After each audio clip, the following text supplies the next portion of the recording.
அயோத்தி ராமர் கோயில் குடமுழுக்கு விழா நாளை மதியம் நடைபெறவுள்ள நிலையில் குடமுழுக்கு பூஜைக்கான இறுதிக்கட்ட பணிகள் தீவிரமாக நடைபெற்று வருகின்றன. மொத்த அயோத்தி நகரமே விழா கோலம் பூண்டுள்ள நிலையில் விழாவிற்கான இறுதிக்கட்ட ஏற்பாடுகள் குறித்த கூடுதல் விவரங்களை தருகிறார் எமது செய்தியாளர் ராமகிருஷ்ணன். நாளை கும்பாபிஷேகம் காண்கிறார் அயோத்தி ராமர். கடந்த 2019ஆம் ஆண்டு உச்சநீதிமன்றம் வழங்கிய தீர்ப்பை அடுத்து ராமர் பிறந்த இந்த அயோத்தியில் அவருக்கு கோயில் கட்டுவதற்கான அடிக்கல் நாட்டு விழா கடந்த 2020ஆம் ஆண்டு பிரதமர் நரேந்திர மோடி தலைமையில் நடைபெற்றது.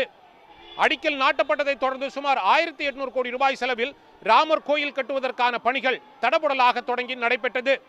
3 தளங்கள் கொண்ட பிரம்மாண்ட கோயில் கட்ட முடிவு செய்யப்பட்டு விறுவிறுப்பாக பணிகள் நடைபெற்று வந்தது. கோயில் முழுமையாக கட்டி முடிக்க இன்னும் பல மாதங்கள் ஆகும். ஆனால் முன்கூட்டியே கோயில் கும்பாபிஷேகத்தை நடத்தி முடிக்க முடிவு செய்யப்பட்டது. வர இருக்கின்ற நாடாளுமன்ற தேர்தலில் வாக்குகளை பெறும் எண்ணத்தில் கட்டி முடிக்காத கோயில் கும்பாபிஷேகம் செய்ய முடிவு செய்துள்ளது உத்தரப்பிரதேசம் மற்றும் மத்திய அரசும் என்ற குற்றச்சாட்டை முன்வைக்கிறது அரசியல் கட்சிகள்.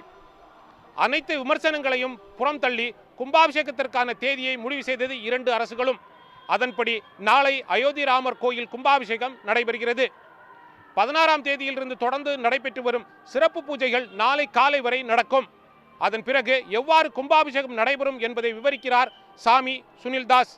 12:30 வந்து மத்தியான முகூர்த்தம் சொல்லும்.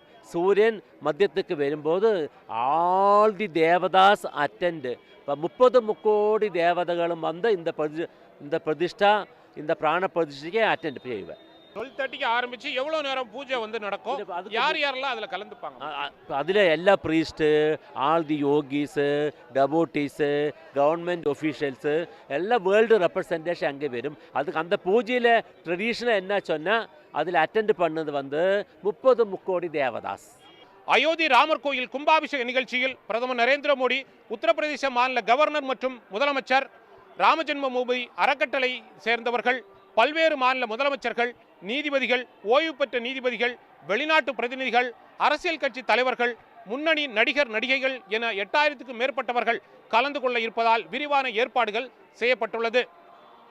ராமர் கோயில் கும்பாபிஷேகம் நாளை நடக்க உள்ளதை ஒட்டி அயோத்தி நகரமே விழா கோலம் பூண்டுள்ளது என்று கூறலாம். ஒளிப்பதிவாளர் ஸ்ரீனிவாசனுடன் அயோத்தியிலிருந்து சன் செய்திகளுக்காக ராமகிருஷ்ணன்.